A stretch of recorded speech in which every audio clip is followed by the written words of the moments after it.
Je m'appelle Corentin, je suis diplômé de l'École nationale des chartes et j'ai 25 ans.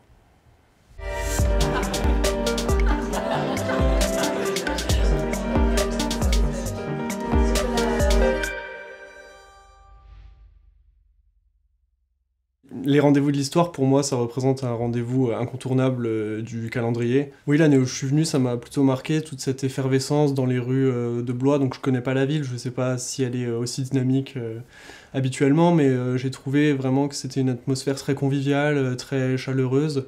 Je pense notamment quand on attend dans les longues files d'attente pour récupérer les tickets pour aller aux conférences, on est sur la place du château et c'est plutôt agréable, on se sent vraiment immergé dans un cadre historique.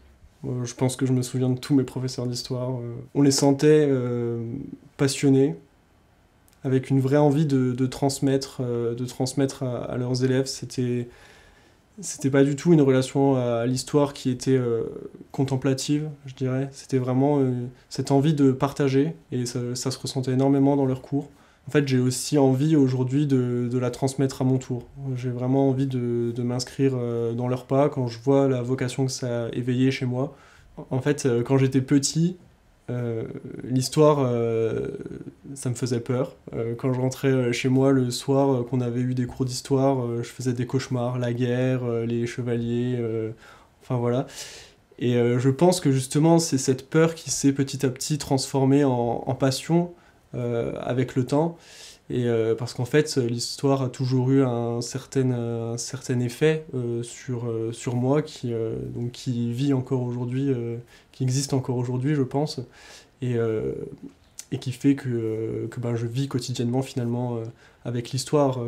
Il n'y a pas un jour, je passe pas un jour sans ouvrir un livre d'histoire, aller regarder 5 minutes une petite vidéo, écouter un podcast.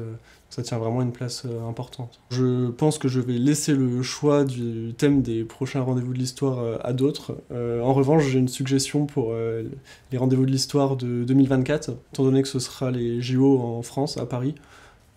J'imagine qu'un thème sur le sport, par exemple, pourrait être un bon parallèle.